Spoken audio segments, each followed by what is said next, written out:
இந்தியாவில் இதுவரையும் 96 மக்கள் உயிரிழந்திருக்காங்க. வெயில் காலத்துல வெயிலோட கொடூர தாக்குதல்னால, அதுவும் ஹையஸ்ட் டெம்பரேச்சர் பாத்தீங்கன்னா 134 டிகிரி ஃபாரன்ஹீட்ல. ஆனா இன்னைய தேதியில நம்மள மாதிரியே யூரோப் கண்ட்ரில பாத்தீங்கன்னா வெயில் சுட்டரிக்குது. அங்க பதிவான ஹையஸ்ட் ரெக்கார்டு பாத்தீங்கன்னா நம்மளை விட கம்மி தான், 118 டிகிரி.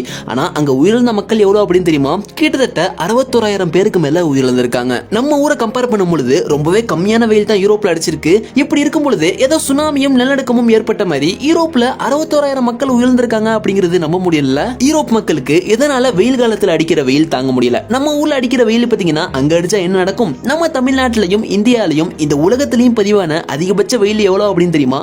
இந்த எல்லா கேள்விகளுக்கும் இந்த வீடியோல பதிலா பார்ப்போம். இந்த வீடியோ பயங்கர இன்ட்ரெஸ்டா இருக்கும். சோ ஒரு டிஃபரெண்டாவும் இருக்கும். ஸ்கிப் பண்ணாம கடைசி வரையும் பாருங்க. Welcome to IR Tamil.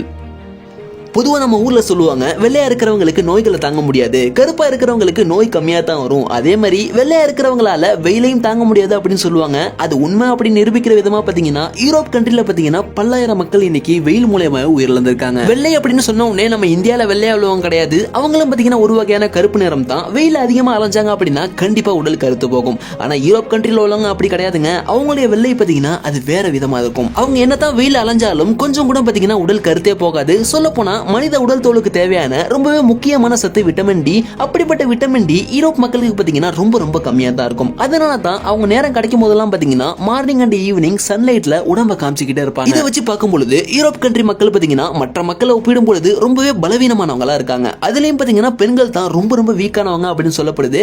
ஏன் அப்படின்னா இந்த 61,000 மக்கள் இறந்து போனவங்கல 56% பேர் பாத்தீங்கன்னா பெண்கள் தான். அதனால தானே என்னமோ அந்த மக்களுடைய உடலுக்கு ஏத்த மாதிரியே நம்ம இந்தியா, நைஜீரியா, சூடான், எகிப்து இந்த மாதிரி நாடுகளை ஒப்பிடும் பொழுது ரொம்பவே குறைவான வெயில் தான் யூரோப்ல இருக்கும். அப்படி இருந்தும் கூட வெயில் காலத்தில் அடிக்கிற அதிகபட்ச வெயிலுக்கு பாத்தீங்கன்னா அந்த ஊர் மக்கள் ஊரு குலைஞ்சு போறாங்க. அதுலயும் இன்னைக்கு யூரோப்ல உள்ள இத்தாலி, ஸ்பெயின், கிரீஸ் இந்த நாடுகள்ல நம்ம ஊர்ல ஏதோ புயல் காலத்துல எல்லா நியூஸ் சேனல்லையும் பாத்தீங்கன்னா புயலை பத்தியே பேசிட்டு இருப்பாங்க. அதே மாதிரி இந்த கண்ட்ரிஸ் எல்லாம் இன்னைக்கு வெயில பத்தியே பேசிட்டு இருக்காங்க. எந்த அளவுக்குனா இப்போ அங்க 100 டிகிரி ஃபாரன்ஹீட் வெயில் தாண்டினதுக்கு இதை ஒரு இயற்கையோட சாபமாவே அந்த ஊர் மக்கள் பாக்குறாங்க. ஆனா 100 டிகிரியை தாண்டி சதம் அடிக்கிறதெல்லாம் நம்ம தமிழ்நாட்டுல பாத்தீங்கன்னா சர்வசாதாரணமா நடக்கக்கூடியது. அதுவும் வெயில் காலத்துல அக்னி நட்சத்திரம், கத்திரி வெயிலாம் வந்துட்டா வெயிலோட கொடூர உச்சம்னே சொல்லலாம். நம்ம தமிழ்நாட்டுல பதிவான அதிகபட்ச வெயில் எவ்வளவு அப்படின்னு தெரியுமா? அதிகபட்சமா அரக்கோணத்துல பாத்தீங்கன்னா 115 டிகிரி வெயில் அடிச்சிருக்கு. கிட்டத்தட்ட இந்த வெயிலாம் யூரோப்ல அடிச்சது அப்படின்னா அந்த ஊர் கவர்மெண்ட் 144 தடை உத்தரவே போட்டுருவாங்க போல. ஆனா அப்பேற்பட்ட 115 டிகிரி வெயிலையும் கூட நம்ம தமிழ்நாடு மக்கள் பாத்தீங்கன்னா சர்வசாதாரணமா வெளியே பத்தியும் நடமாடிட்டு தான் இருந்தாங்க. நம்ம இந்தியாலேயே அதிகபட்ச வெயில் எவ்வளவு அடிச்சிருக்கு அப்படின்னு தெரியுமா? அதுக்கு முன்னாடி சில வேர்ல்டு கண்ட்ரிஸ் எல்லாம் பாத்துருவோம். ஹாங்காங்ல பாத்தீங்கன்னா 102 டிகிரி, இந்தோனேஷியால 105 டிகிரி, சைனால பாத்தீங்கன்னா அதிகபட்சமா வெயில் பதிவானது 122 டிகிரி. கிட்டத்தட்ட நம்ம தமிழ்நாட்டுடைய அதிக அளவுல வெயில் தான் சைனால அடிச்சிருக்கு. ஆனா அதையும் தாண்டி நம்ம இந்தியால உள்ள ராஜஸ்தான் மாநிலத்துல 134 டிகிரி பாத்தீங்கன்னா ஒரு நாள் பதிவாயிருக்கு. பொதுவா 110 டிகிரிக்கு மேல வெயில் போகும் பொழுது இன்க்ரீஸ் ஆகிற ஒரு பாயிண்ட்டுக்கும் எஃபெக்ட் ரொம்பவே அதிகமா இருக்கும் அப்படின்னு சொல்லுவாங்க. இதுல ராஜஸ்தான்ல 134 டிகிரி வெயில் அடிக்கும் பொழுது அந்த ஊர் மக்களுடைய நிலைமை எப்படி இருக்கும் அப்படின்னு யோசிச்சு பாருங்களேன். இங்க எல்லாம் சர்வசாதாரணமா 115 டிகிரி, 134 டிகிரி அப்படின்னு வெயில் அடிக்க யூரோப்ல பாத்தீங்கன்னா 100 டிகிரி வெயில் தாண்டினதுக்கு ஏதோ ஊருக்குள்ள எரிமலை வந்து புகுந்த மாதிரி அந்த ஊர் மக்களால தாங்க முடியல.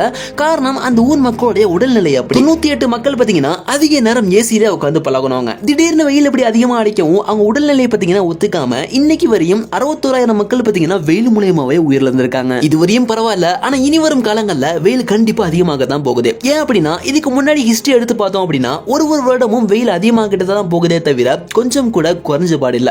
உதாரணத்துக்கு அரக்கோணத்துல அடிச்ச 115 டிகிரி வெயில் கூட பாத்தீங்கன்னா இந்த வருடம் 2023 மே மாசம் அடிச்சதுதாங்க. இந்த வீடியோ பார்த்துட்டு இருக்கிற தமிழ்நாட்டு மக்கள் நீங்க சென்னை, திருச்சி, வேலூர், கரூர், ஈரோடு இந்த மாவட்டங்கள் இருந்தீங்க அப்படின்னா கண்டிப்பா உங்களுக்கு சொல்ல தேவையே இல்ல. எப்பேற்பட்ட கொடூர வெயில கூட கண்டிப்பா பார்த்திருப்பீங்க. தமிழ்நாட்டிலேயே எந்த மாவட்டத்துல வெயில் ரொம்பவே அதிகமா இருக்கும்? சோ நீங்க எந்த ஊர்ல இருந்து பாக்குறீங்க? உங்க ஊர்ல வெயில் எப்படி அடிக்குது? மறக்காம எல்லாத்தையும் கமெண்ட்ல சொல்லுங்க. இந்த வீடியோக்கு லைக் பண்ணி நம்ம சேனலுக்கும் சப்ஸ்கிரைப் பண்ணி சப்போர்ட் பண்ணுங்க. See you, bye bye.